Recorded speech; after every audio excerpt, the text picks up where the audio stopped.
Hey, Alan. I'm here with Jesse Hughes from Eagles of Death Metal. What's up, dude? What's up, dude? Feeling better today? A little bit better, yes. Much better now that I'm with you. Thanks, dude. You were puking a lot. I had food poisoning. I ate street meat. I ate a pierogi in Detroit, and it was killer. Yeah. Street meat will do that. Every time, baby. Yeah. Okay, so you guys are in Toronto tonight. You guys are playing. Hard On is the new record. What's it like?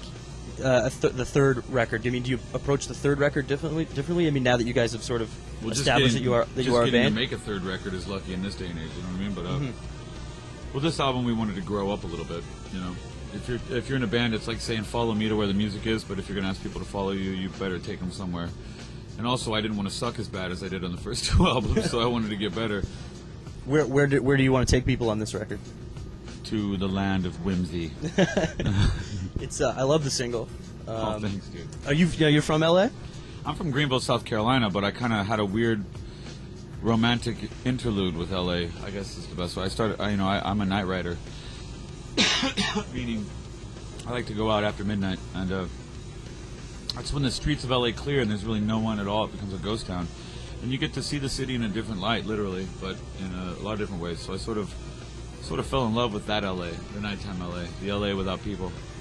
Right on. And now, LA, I've never been to LA. It sounds like it might be kind of a surreal place. You know, no glass sidewalks and stuff. It's Fantasyland, baby. It's Hollywood. You know, it's the phoniest place in the world.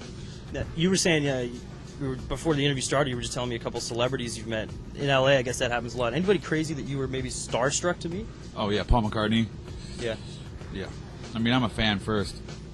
I've met Keith Richards. That blew me away. Neil Young, that blew me away. Axl Rose didn't blow me away. Yeah, but speaking of Axl, I mean, I know this question's been done to death with you guys, but Chinese Democracy is apparently coming out.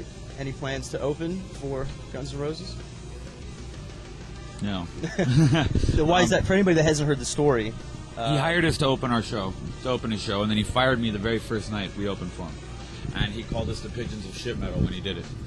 And I made more money on Pigeons of Shit Metal t-shirts last year on European festivals than I did on Eagles of Death Metal shirts. He made my career in a single moment, because it was like going up against Axl Rose and winning, but it turns out he's actually the white Michael Jackson of rock and roll. Or if he doesn't take his Paxil, he goes Waxl Rose, you know what I mean? Yeah. But I don't know, man. It just goes to show what you. I think it came to be for all of us in the band an example of what we never want to be, ever. I don't ever want to not appreciate what it is I have, because this is the coolest job in the world, you know, the coolest and greatest. I mean, I'm back here talking to you, dude. Yeah. Now with Axl though, I mean, was it kind of a bummer? I mean, were you a fan of the band beforehand? Like, I will still, as soon as we get done with this, I'm about to put on GNR Appetite for Destruction, because it's one of the last great rock albums ever made. They were the last great dangerous rock band of that time. No one's ever going to come close to them. What I didn't realize is that the rock and roll left GNR and went to Velvet Revolver. Yeah, really. I like what you said, though. You know, just because he's a dick doesn't mean he's not necessarily a good musician. His attitude has nothing to do with the respect that he is owed for what he's done. Sometimes that's a hard thing to do, but it's what you're supposed to do. It's what duty's about, and I have to respect him for what he's done. I don't have to respect him now or even like him, but he's Axl Rose, man, and he's part of a great chapter in the history of rock.